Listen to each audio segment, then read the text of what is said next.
Hi, everyone. Welcome back to the Mama Genius Hub podcast. I'm so excited to have Denise here. She's going to give you such a wealth of information of how to get your kids to college, how to get them the money that we don't know is out there. Oh my God, she has so much richness for us today. But let me go ahead and introduce her so we can bring her right on. So she is a TEDx speaker, international best-selling author, and coach to parents of college-bound teens. Denise Thomas inspires, educates, and equips parents to take an active role in supporting their children to live a life of financial freedom. Oh, I love that. We all need that. Her mission is to flip the student debt statistic in the US.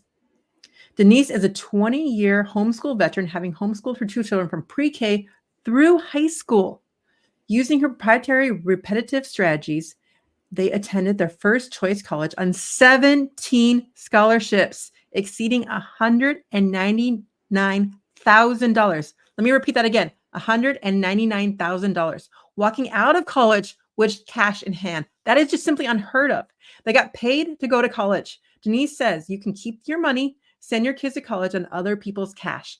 College doesn't have to be a debt sentence. I love that so much, Denise. Welcome. I can't wait to hear what you have to share with us today. I'm so excited to have you on. Well, thank you, Michelle. I am so glad to be here and to be able to talk to your audience. So just let us know, how did this all start? Where did this all come from? Okay, so it started with being desperate as a parent. Okay. Just like probably most parents, we didn't save for college. We thought about it, never happened. Just didn't do it, right?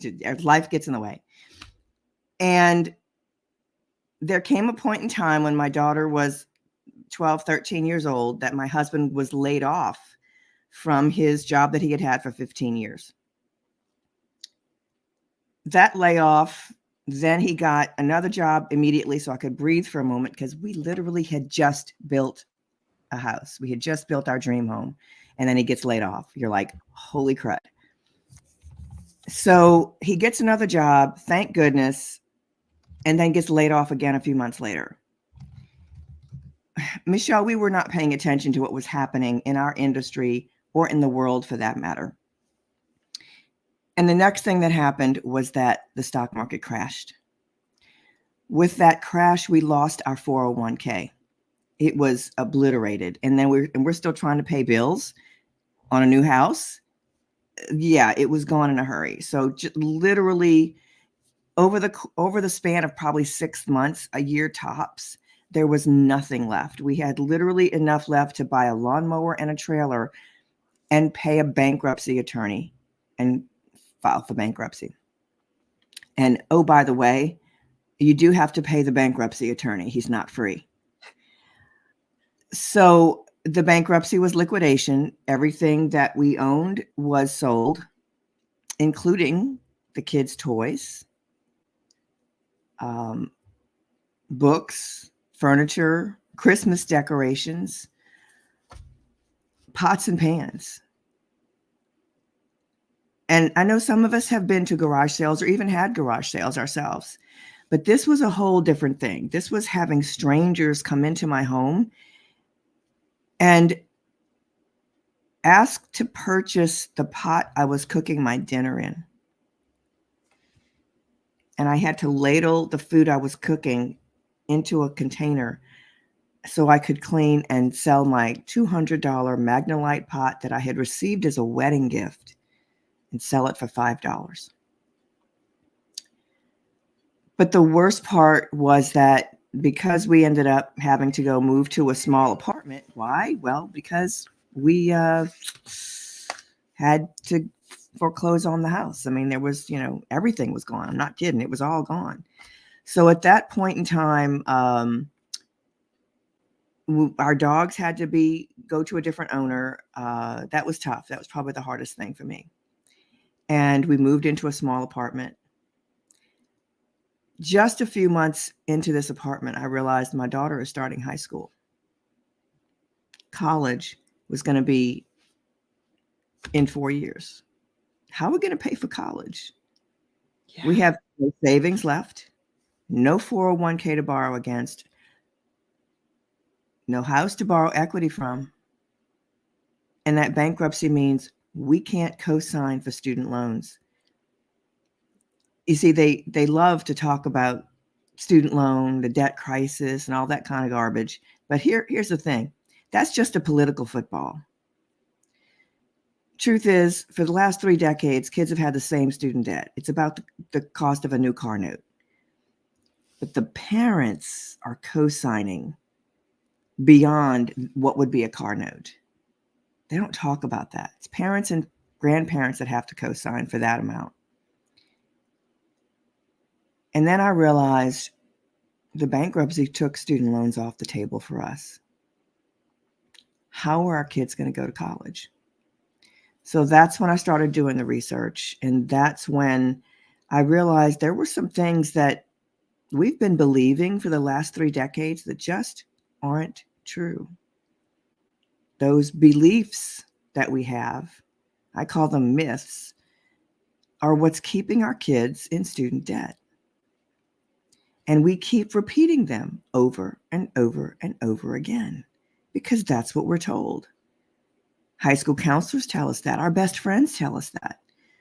You see, as I was doing this research, Michelle, my best friends were saying, Denise, you're starting too early. Wait till junior year for that. Because that's what we're told. But waiting till junior year is what's going to keep your kids in student loan debt. Because there are things you need to know earlier in order for your kids to have these opportunities. So that was where it started. But where it ended 4 years later, I call it nothing short of a miracle. It was like being led to just the right things, even though I didn't know what I was doing. And then, okay, so we had all this wonderful success with my daughter. Can we do this again with my son? 5 years later, yes, we can. Cool. Then my son goes off to college. We buy a 42-foot motorhome and went full-time RVing for 5 years. Because you see, when you're not paying for your kids to go to school, it's still your money. You get to do what you want with it. But while I was RVing the entire time, I was getting phone calls, text messages, friends or friends of friends, and they would ask, how did you do it? What do we do next, Denise? Here's where we are. I remember you did this with your kids. What's the next step? And I found myself copying and pasting to each and every, I don't know, this is what we did. Here you go. And a little bit later, we had always owned some type of small business. So while we're on the road, after about 3 years in, my husband asks, hey, you know, we're on the road. We have a lot of time available. Why don't you start another business of some kind? And I thought to myself, well, I'm already doing it. I just probably should get paid for it. And that's how Cracking the Code to Free College began. And the results have been phenomenal and exciting.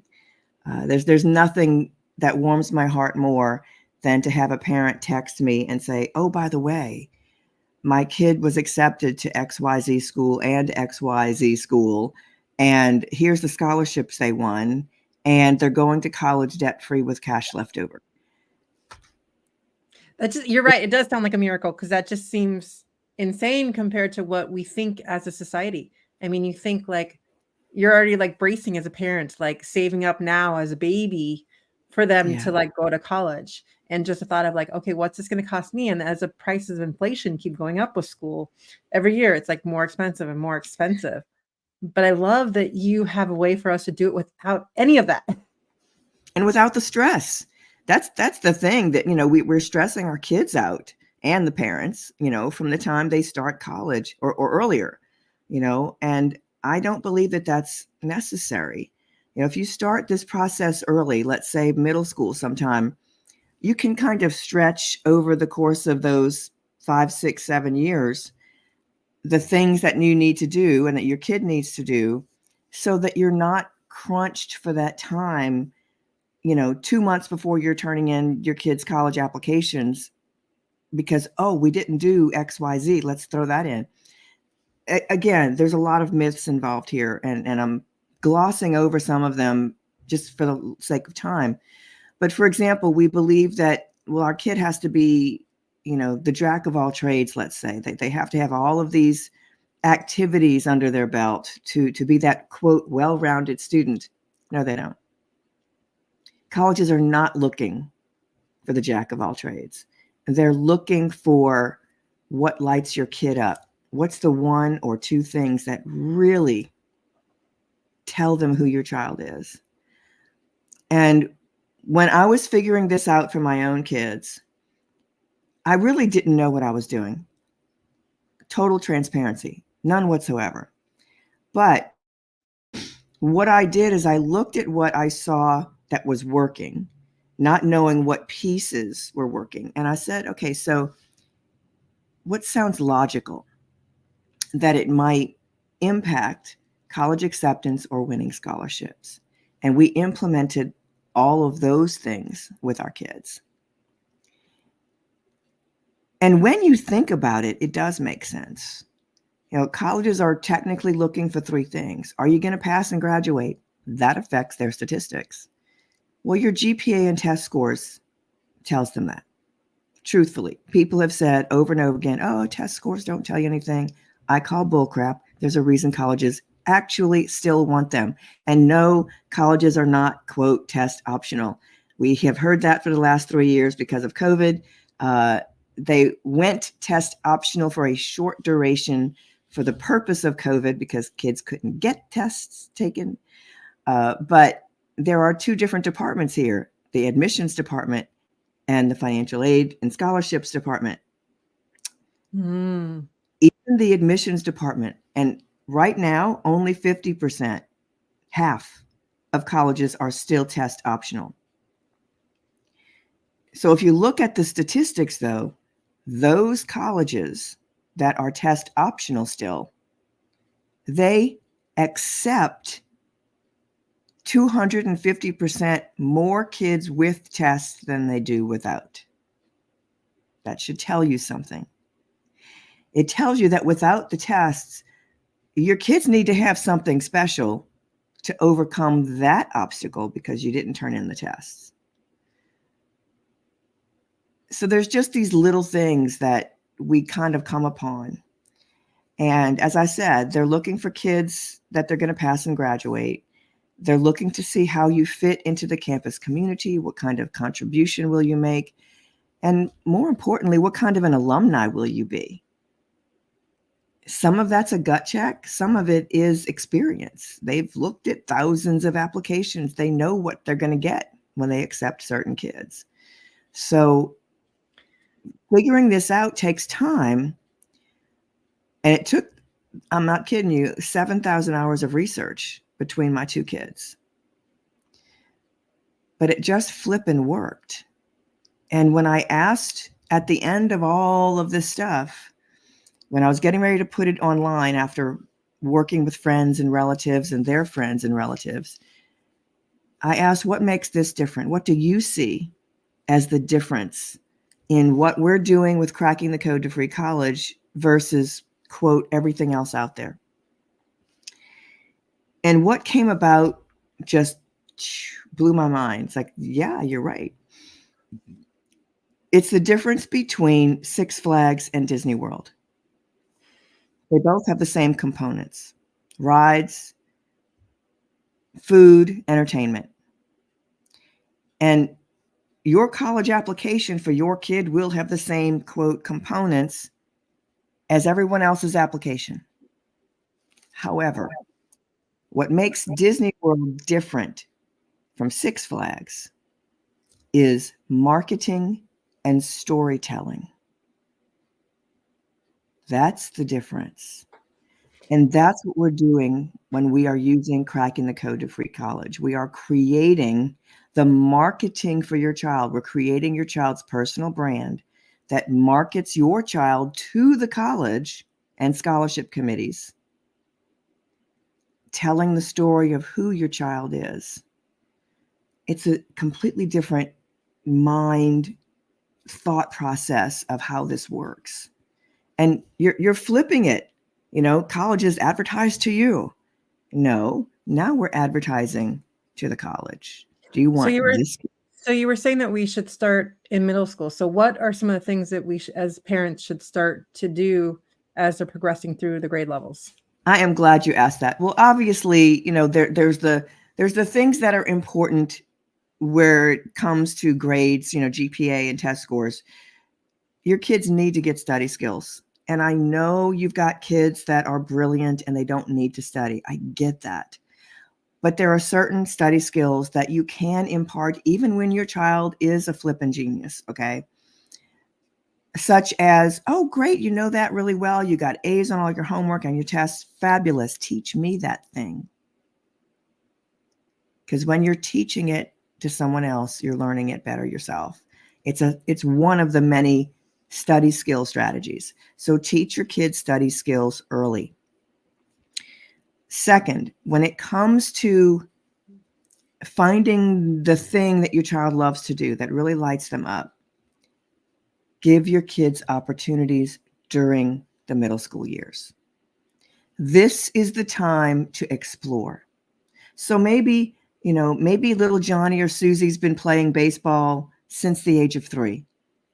Awesome. They have been going to these, they've got tournaments, they've got all kind of stuff. This is what we do. But we need to ask the question, do you love it? Or are you just doing this because mom and dad have been dropping you off 3 times a week since you were 3 years old? And that's just what we do. I love that so much because that really does question the genius in the child, because sometimes it's just habit or tradition. Yeah, it is. It becomes habit. It's what we do. We plan for this. Monday, Wednesday, Friday, we're doing this. Monday, Wednesday, Saturday, we're doing this. But here's the thing, and I know it's tough. Look, I had kids. I get it, okay? It is tough to squeeze other things in, but you need to give your kids a chance to try other things. Give you an example. Yes, my daughter was in dance from the time she was 3 years old. At about age 9, I'm going to go with, we put her in gymnastics and in softball while she was still doing dance. Was it tough? You bet it was. It was a lot of coming and going and logistics and, okay, well, this one ends here. We got 30 minutes to make it to the next thing. It's tough, but you've got to give your kids a chance to try new things. And it may just be a 1-season thing that they try. Maybe they're like, I'm not into the heat with baseball. Forget it. Whatever. But also think kind of outside the box. What other oddball things they might enjoy? For example, ballroom dancing. Both of my kids ended up really enjoying that. Is something like that available? Is there some, I'm going to go with artsy fartsy, cultural thing available in your arena? And here's the thing. Sometimes we think things are expensive, and some things can be, but then some things may not be. And the exposure is important, not just where college is concerned, but in the development of who your child becomes and the things that they enjoy. I'll give you another example. It wasn't just, okay, that they enjoyed doing ballroom dance, taking lessons, competing, whatever, but other cultural things that they enjoyed. Attending a professional ballet,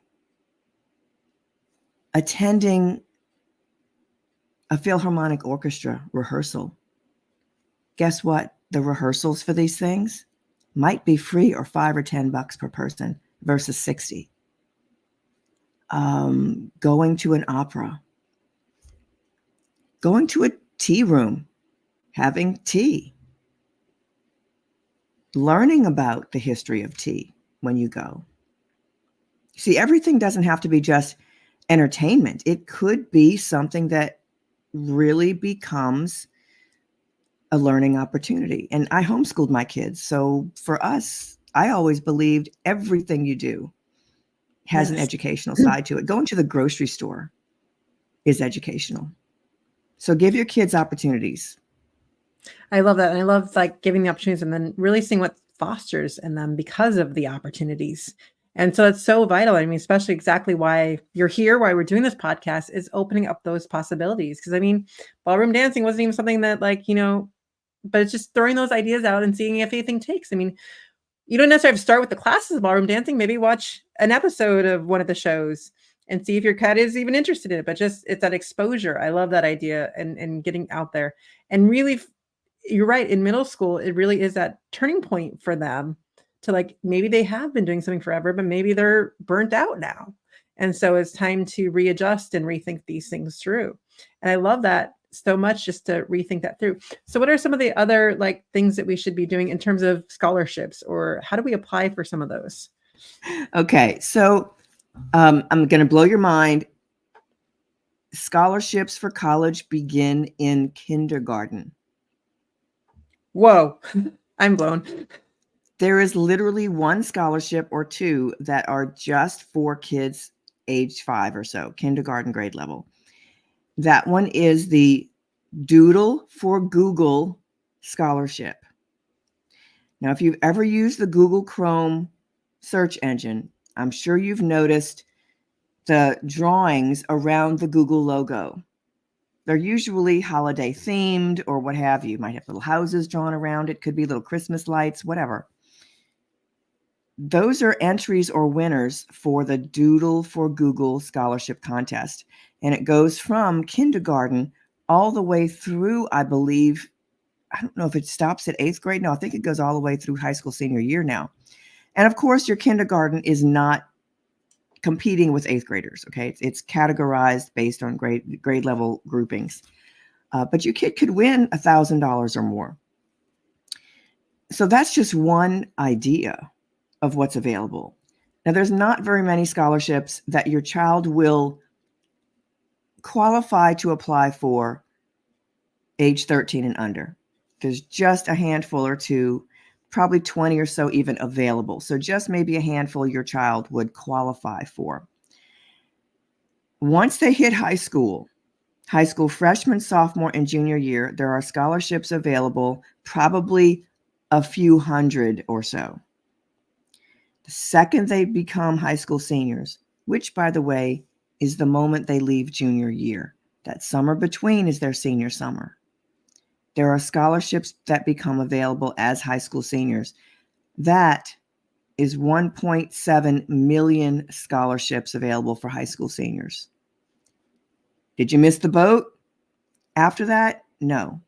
There are still scholarships available for college students, current college kids, undergrads. Then there are scholarships available for postgraduate work, for you're getting your graduate degree, your master's, your professional degree.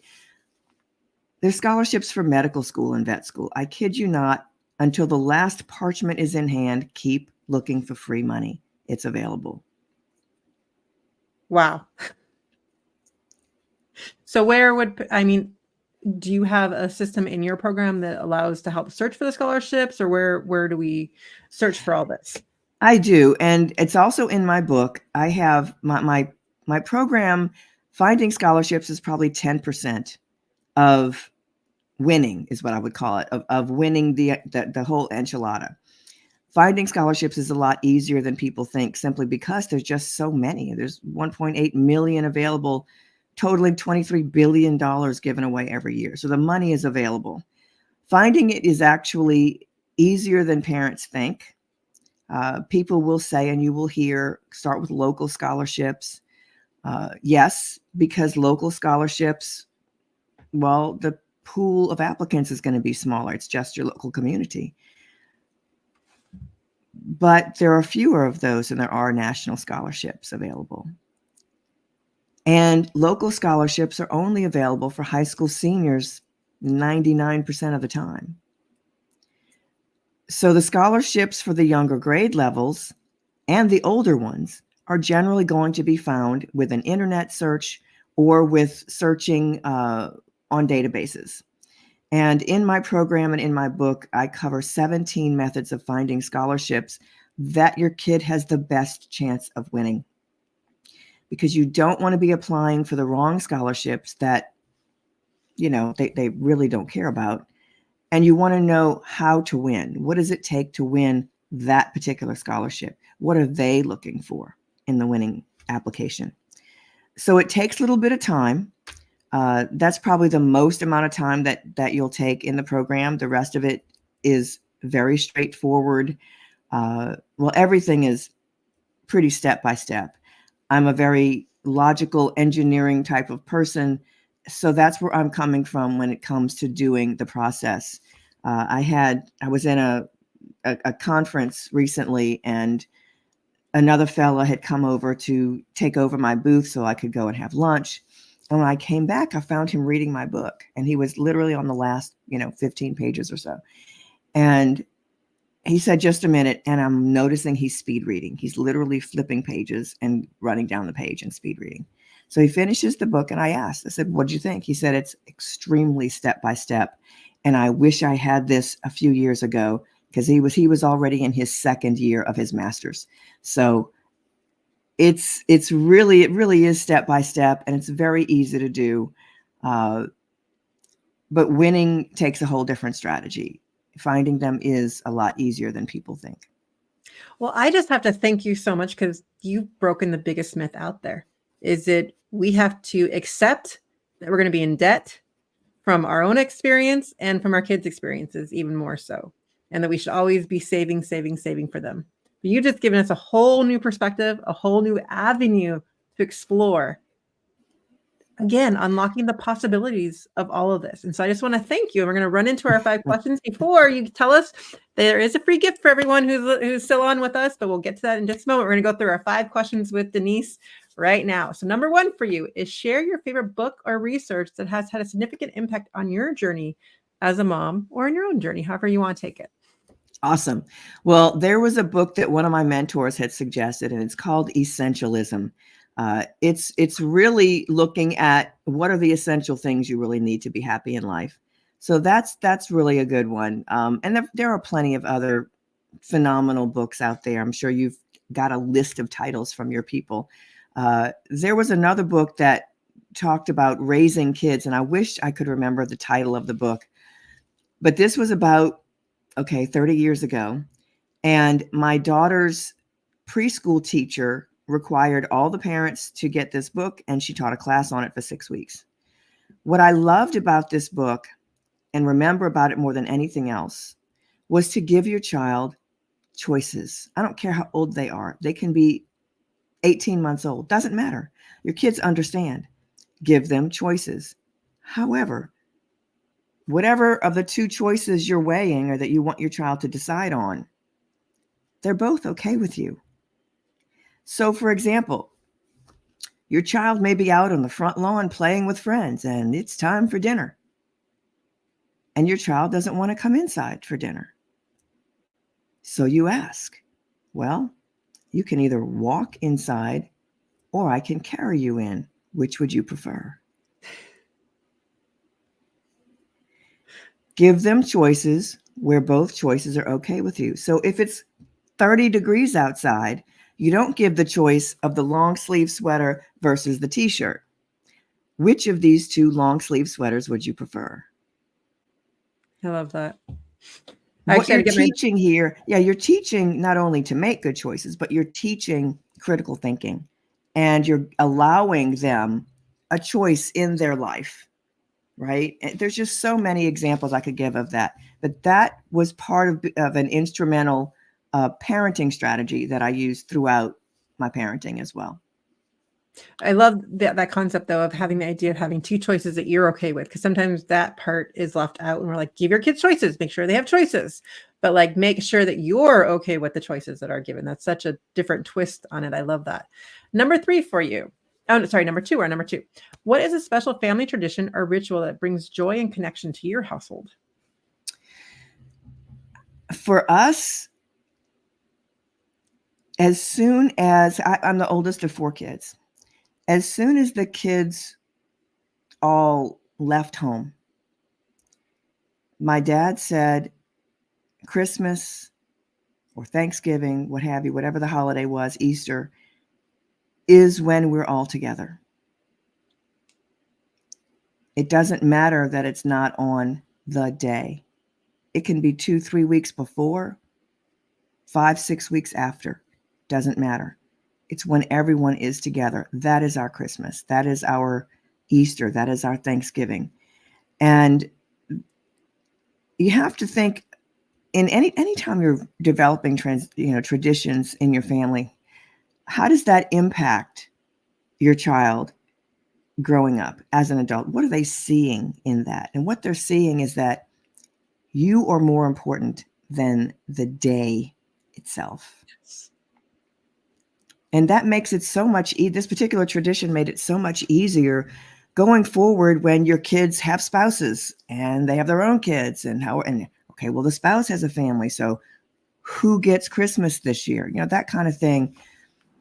It's stressful and it's completely unwarranted. Think about imparting something like this with your family. And it may not work with both sides of the family, the in-laws and whatnot, but give it a shot. It's really awesome. I love that. Number 3, we're going to opening up the conversation. I think we've of how are you? And a lot of times, especially as busy moms, we're calling them out. We always answer, I'm just so busy, blah, blah, blah. But we've kind of internalized and identified that even as moms, just in the society, that we're always trying to do. So what's your take on how to reframe that? Well, I guess we have to look at a couple of things here. When we ask the question, how are you? First of all, we enter church and we ask a friend, someone that we know, how are you? And it's always, I'm fine.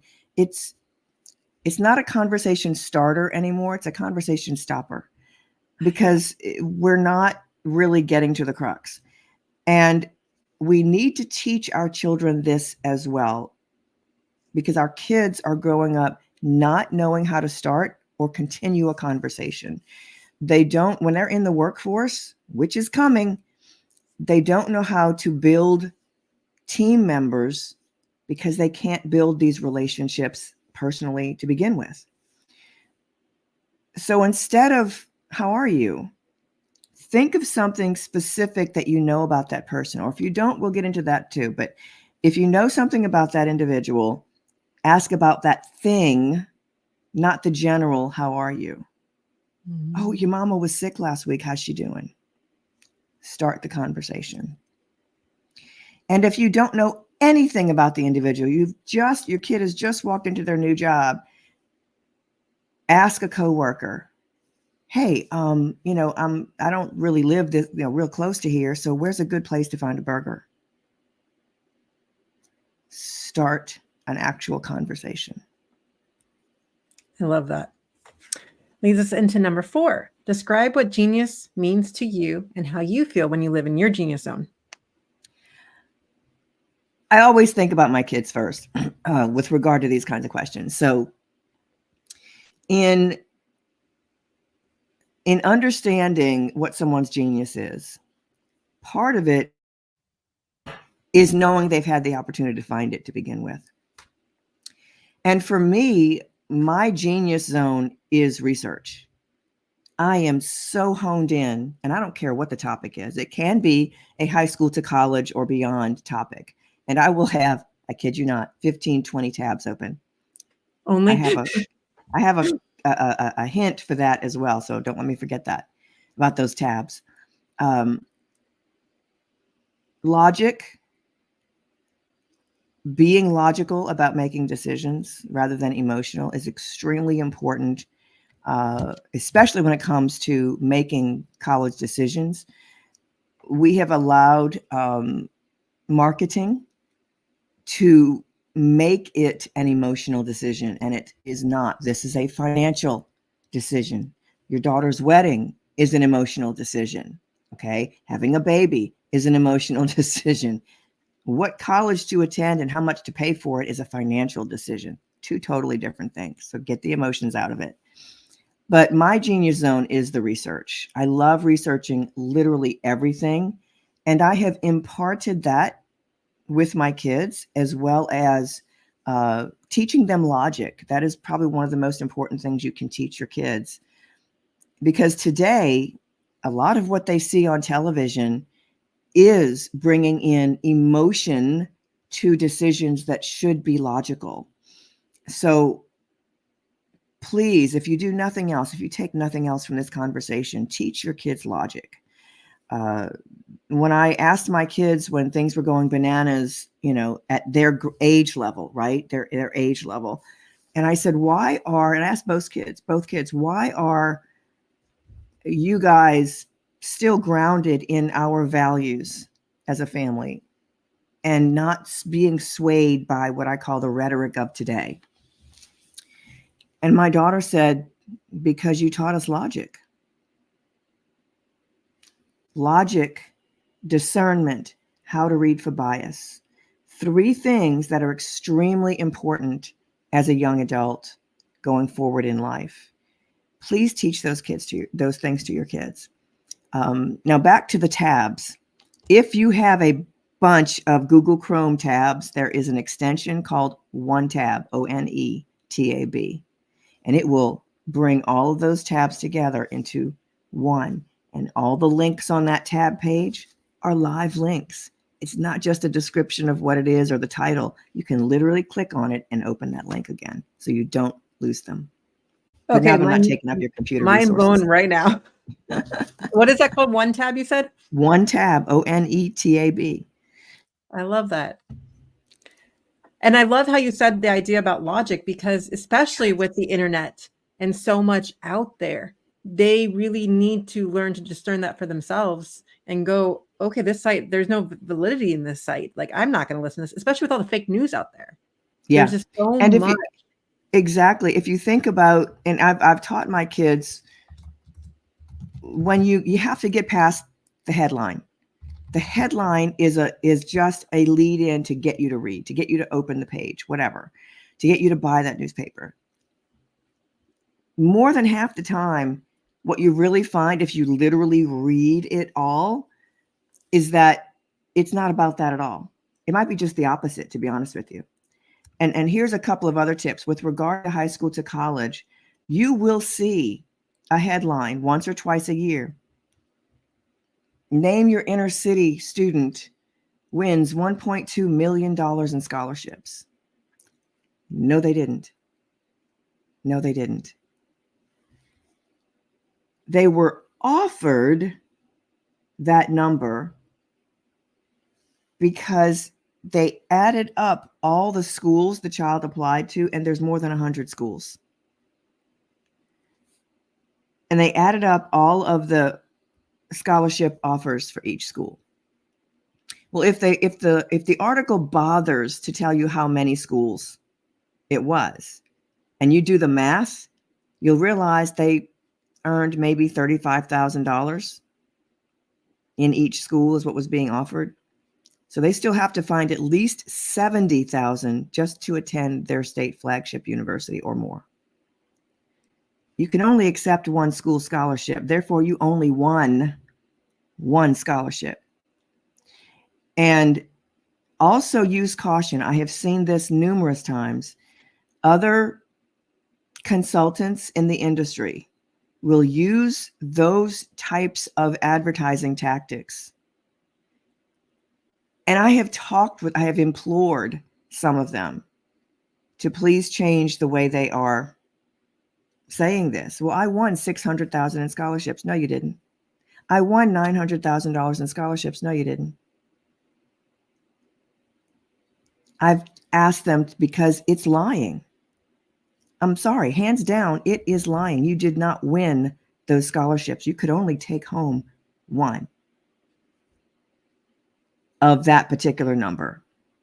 Tell me what you really used scholarship-wise, and if or how much you actually had to pay and come up, cough up cash-wise afterwards, or loans.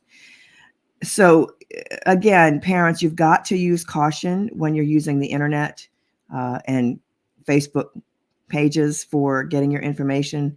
A lot of times what we're getting is false information or myths, or even high school counselors, I'm sorry, they're not giving you the correct information. It's so true. There's just too much out there now. So it's like you have to do that for yourself and look into those things Which actually kind of leads us a little bit into number 5 is how do you encourage your kids to explore their passions and live in their genius? I think part of it, you did say logic in there, but what else is it that really brought out their genius? What are some of the things you did? It's giving opportunities. I'll be 100% honest with you, seeing what lights them up. And for some kids, that's tough. I'll be honest with you. I got one of each. Got one kid that was easy to figure out, and another kid that was like pulling teeth to figure out what on earth really lit this kid up. So you do have to watch as a parent, even when your kids are young. If you've got young kids and you're watching this right now or listening to this, you have to pay attention. My daughter, easy. She wears her emotions on her sleeve. You know if she likes something or she doesn't, and she's going to tell you. My son, different child altogether. And if he really honed in and loved something, what I would get was this little eyebrow lift, and it was there for a split second. Then you'd never see it again. His entire life has been even keel, copacetic. So you never got the response you wanted about, did you enjoy that? How was that? Oh, son, how was that thing you did today? Tell me about it. And, you would think as a parent, when you bring the emotion in, they would bring it back out and you would get it back. No, not this child. So that's something that you need to understand, is that kids are different. You have different children. You're going to get different things out of them. But pay close attention. Give them opportunities. One of the things that I do, it's like, I'm going to say it's like the second module in the course.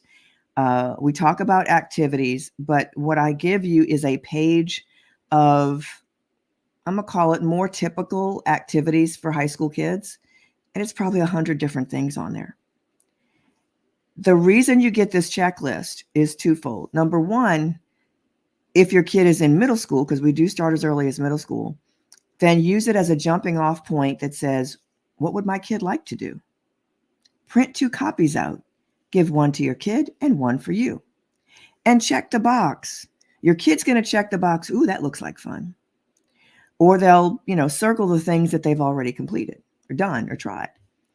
For you, you're checking the box, deciding if this is a possibility for your child.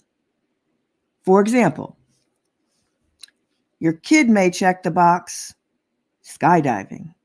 You might put an X on that box over my dead body while you're in my roof. So it's funny, the skydiving actually, though, is that my middle daughter said, when I'm 18, I want to go skydiving with you. I'm like, okay, let's plan it. When you're 18, okay. You can do that. Well, I said I'd go with her. I even said I'd go with her because I've always thought maybe, and I was chicken to do it. And I thought maybe. And then I brought up maybe a month later, she's like, I never said that. I don't want to go. I'm like, okay. That's a no. Have you lost your mind? Yeah, jumping out of a perfectly good airplane is not on my list of things to do, just saying. But so you're going to go through the list. And if your kid is older, already in high school, then the list is more for remembering the things that you've done, that your child has done, and trying to figure out what is it. We're trying to find that pattern. What is it that lights them up if it's not right on the forefront? So I have to say, ladies, those of you listening to this, that if you research isn't your genius, you just heard that it's Denise's. So this is the program for you. If this is something you've been thinking about, wanting to know other ways to get out there and figure out what your kids, first of all, she talks about how to figure out that genius in your kids as well, but also how to use that genius to get them those college scholarships and get them into those colleges. So if it's not your wheelhouse, go. And on that note, tell us about the free gift you have for everyone. Awesome. So I have a gift titled 12 Scholarship Secrets, Tips from Prestigious Scholarship Judges. And this is a checklist to use prior to hitting that submit button in both college applications and in submitting any scholarship at any level. Basically, there are things that scholarship judges see often that just gets your kid's application tossed out before it gets past the first hurdle. Some of it's going to be common sense, but it's obviously not so common because it's on the list. Just saying. Well, when you're doing all this stuff, you miss things, right? So that's why you have the Yes. checklist in front of you, just to double check to make sure you didn't make that mistake, because we're human. Yeah. And And I so will tell you, I have heard a few parents will say, well, my kid won't even let me see his application. Well, he's not going to win. Hands down. You got to have a second set of eyes on it for a lot of reasons. Even when my son went off to college for the first 2 years at least, he would send me his project, whatever the homework assignment was, and the assignment itself and the grading rubric, so that I can review and make sure that he didn't miss anything. At least half the time he missed something, because you have that question that says da da da da and why. Kids will miss the and why so many times, and that might be half the grade for that question. Once they understand and they've seen, and because you're not changing it for them, you're showing them what they missed.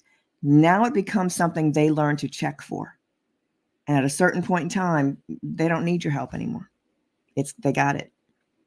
I love that. Again, coaching them along the way, getting them ready to identify it themselves. So let everyone know how they can get a hold of you, and any final words before we end today. Yeah. So if you download this free gift, you'll be able to get an email. Now you've got my email address. How about that? And you can always reply to any of the emails that I send. I do not send many emails. You might get once a week on average. I don't like sending a lot because I don't like receiving a lot. Go figure. But definitely reach out to me. The earlier you start, the more opportunities there are and the less stress going forward. Let's leave your child with financial freedom and a legacy going forward. I love that so much. Thank you, Denise, so much for debunking so many of these myths, showing us your genius of research. And if that's not yours, go get the free gift and start looking at what are the possibilities for you and your family. We'll see you all next time on the Mama Genius Hub podcast. Bye, everyone.